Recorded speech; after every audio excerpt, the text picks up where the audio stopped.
اعوذ باللہ من الشیطان الرجیم بسم اللہ الرحمن الرحیم نحمدہ ونصلی علی رسولہ الکریم۔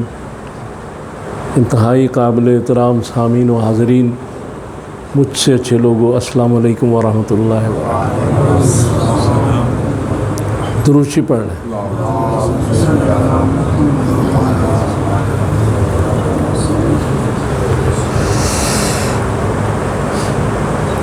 استغفار اور توبہ دونوں تقریباً ایک ہی چیز ہے، لازم و ملزوم ہے۔ تو یہ استغفر اللہ ربی من کل ذنب واتوب الیہ، کہ اللہ میں اپنے سارے گناہوں کی بخشش مانگتا ہوں۔ یہ یہاں ختم ہو گیا ذنب پہ، پھر اتوب الیہ، اور اس کی طرف لوٹتا ہوں۔ یعنی توبہ کا معنی لوٹنا، ٹو ریٹرن، صراط مستقیم کی طرف، اللہ کی طرف لوٹنا، توبہ۔ جیسے حضور سرور کائنات صلی اللہ تعالیٰ علیہ وآلہ وسلم فرمایا کہ جب آدمی توبہ کرتا ہے تو ایسے ہوتا ہے جیسے ماں کے پیٹ سے نکلا بچہ، ٹو ریٹرن، یعنی واپس لوٹ گیا اسی حالت میں جب وہ پیدا ہوا تھا، بالکل صاف ہو گیا گناہوں سے۔ ایک دفعہ سچے دل سے توبہ کر۔ توبہ جو ہے، اس کی جو شرائط ہیں، مفسرین یہ کہتے ہیں کہ پہلے تو جس کام سے توبہ کر رہا ہے آدمی اس کو چھوڑ دے فوری طور پر۔ دوسرا، اس پر ندامت کا اظہار کرے۔ اور تیسرا پھر یہ کہ پھر دوبارہ ایسا نہ کرے، اللہ سے توفیق مانگے کہ میں دوبارہ ایسا نہ کروں۔ یہ اس کو توبۃ نصوحہ کہتے ہیں۔ اب چیز یہ ہے کہ گناہوں سے جب آدمی معافی مانگے گا، بخشش مانگے گا، تو اللہ کی طرف پھر بڑھے گا، پھر اس نے اس طرف بڑھنا ہے۔ جتنا اللہ تعالیٰ کی طرف بڑھتا جائے گا اتنا گناہوں سے بچتا جائے گا۔ چونکہ جیسے میں اکثر ایک مثال دیتا ہوں، یہ فیض آباد کا جو ہے برج جو ہے، یہ سڑک مری بھی جاتی ہے، پنڈی بھی جاتی ہے، وہ سیم سڑک ہے، سیم سے ایک ہی روڈ ہے نا، اٹھ جاتی ہے۔ اگر آپ مری کی طرف منہ کر لیں گے تو اس طرف پہنچ جائیں گے، پنڈی کی طرف منہ کر لیں گے تو پنڈی پہنچ جائیں گے۔ تو اگر شیطان کا راستہ اختیار کیا تو شیطان تک پہنچ جائیں گے، اگر رحمان کا راستہ کیا اختیار تو رحمان تک پہنچ گئے، سڑک تو وہی ہے۔ اس لیے جس وقت بھی کوئی شخص توبہ کرتا ہے، یعنی بعض لوگ سمجھتے ہیں کہ اللہ کو راضی کیسے کرے۔ اگر اللہ راضی ہو جائے نا تو سارے مسئلے حل ہو جاتے ہیں۔ ہم مسلمان ہیں، لا الہ الا اللہ محمد رسول اللہ صلی اللہ تعالیٰ علیہ وآلہ وسلم پڑھنے والے ہیں۔ ہمارا ایمان ہے کہ اللہ راضی ہو جائے تو سارے مسئلے حل ہو جاتے ہیں۔ اب اللہ راضی کیسے ہوتا ہے؟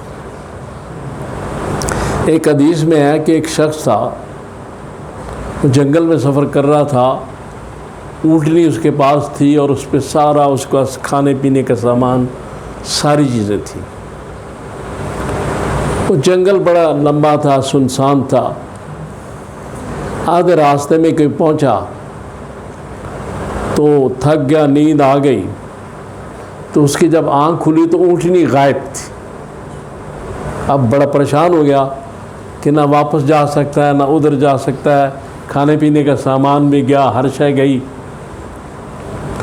تو اس نے اونٹنی کو ڈھونڈنا شروع کر دیا, لیکن وہ نہیں ملی. تھک کے اس نے کہا اب تو میرے سامنے موت ہے. پھر وہ گر پڑا, لیٹ گیا.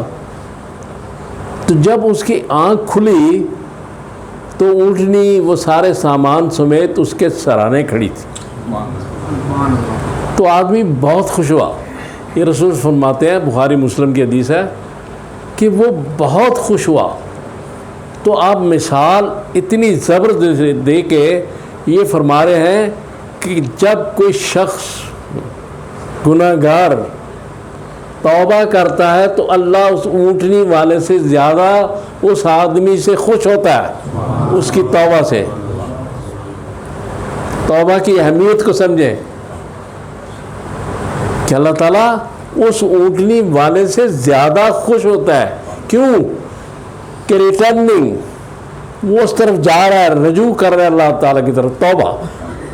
توبہ کا معنی ہے لوٹنا, اپنے مالک حقیقی کی طرف لوٹ رہا ہے. اسی لیے اللہ خوش ہوتا ہے کہ میرا بندہ میری طرف آ رہا ہے, میرے پاس آ رہا ہے میرا بندہ. ہم مسلمان ہیں, ہمارا ان باتوں پر ایمان ہے کہ اللہ ایک ہے, محمد رسول اللہ آخری رسول اور نبی. جب اللہ ایک ہے تو اللہ کو راضی کر لیا جائے, سارے مسئلے حل ہو جائیں. تو راضی کس طرح ہوتا ہے؟ توبہ سے. انبیاء کرام علیہم السلام جو معصوم ہوتے ہیں وہ بھی توبہ کرتے تھے, وہ بھی استغفار کرتے تھے. اب عجیب بات ہے کہ معصوم ہے, گناہ ہو ہی نہیں سکتا, اللہ تعالیٰ ان سے ہونے ہی نہیں دے گا, بے خطا ہیں, پھر بھی کر رہے ہیں. اچھا, اگر وہ اس مقام پر پہنچ کر بھی کر رہے ہیں, اس کی وجہ تو میں بعد میں ابھی آپ کو بتاتا ہوں کیوں کرتے ہیں. کر رہے ہیں, اگر اس مقام پر پہنچ کر بھی نبوت کے مقام پر, تو میں اور آپ کس کھیت کی مولی ہیں؟ ہم کیوں نہیں توبہ کرتے؟ ہم اپنے گناہوں کی بخشش کیوں نہیں مانگتے؟ اس مالک سے دعویٰ بھی کرتے کہ ہم مسلمان ہیں. توبہ کرنے کے بعد پھر اس کی طرف بڑھنا پڑے گا. چونکہ شرائط جو توبہ کی میں نے آپ کے سامنے رکھی ہیں, بیان کی ہیں, بیان کر دی نا. 3 جو شرائط ہیں توبہ کی, کہ سب سے پہلے آدمی گناہ چھوڑ دے, اس کے بعد اس پہ نادم اور پریشان ہو, اور اس کے بعد وہ عہد کرے اللہ سے کہ اب دوبارہ میں نہیں کروں گا, اور اس کی توفیق مانگے, مدد مانگے کہ اس سے نہ ہو. اب اگر اللہ تعالیٰ اس بات سے خوش ہوتا ہے کہ میرا بندہ میری طرف آ رہا ہے, میرا بندہ میری طرف آ رہا ہے, تو اللہ کے اس میں کیا فائدہ ہے؟ اس کو تو اس سے کوئی فائدہ نہیں ہے. فائدہ تو ہمارا ہے, لیکن چونکہ اللہ رحیم ہے, اللہ رحمان ہے, جب اللہ یہ دیکھتا ہے کہ یہ بندہ آگ سے بچ رہا ہے تو پھر اللہ خوش ہوتا ہے کہ اس کا یہ جسم جو تھا, یہ نازک جسم اس آگ میں جلنا تھا, اس نے توبہ کر کے اس کو بچا لیا اور میری طرف آ گیا. تو اللہ تعالیٰ کو اپنی مخلوق سے کتنی محبت ہے, اللہ تعالیٰ اپنی مخلوق سے کتنی محبت کرتا ہے. ہم کھانا کھاتے ہیں, بسم اللہ پڑھتے ہیں, پڑھنا چاہیے, ختم کرتے ہیں تو کہنا جی اللہ تیرا شکر ہے جو بھی کھایا پیا ہے. تو پھر وہ شفا ہو جاتا ہے، ہضم ہو جاتا ہے جب اس کا شکر ادا کیا جائے اللہ کا کھانا کھا کے۔ اور یہ اس مالک کا جو ہمیں روز کھانا دیتا ہے، اپنی زمین پر چلنے دیتا ہے، ایمان ہے نا، ہمارا ایمان ہے، اس کا شکر ہم کھانا کھانے کے بعد ادا کرتے ہیں، کھانا بسم اللہ سے شروع کرتے ہیں، اس کی نعمات کا شکر ادا کرتے ہیں۔ یہ سارے سوال ہیں، میں اپنے آپ سے بھی کر رہا ہوں، آپ سے بھی کر رہا ہوں۔ اگر نہیں کر رہے تو آج سے کم از کم ایک تو توبہ، اس کو اپنا شعار بنائیں، استغفار اور توبہ، اور دوسرا اس مالک حقیقی کا نام لے کے کھانا شروع کریں، اور کھانا ختم کر کے پھر الحمدللہ یا اللہ تیرا شکر ہے کر دیں، کوئی بڑی بات نہیں۔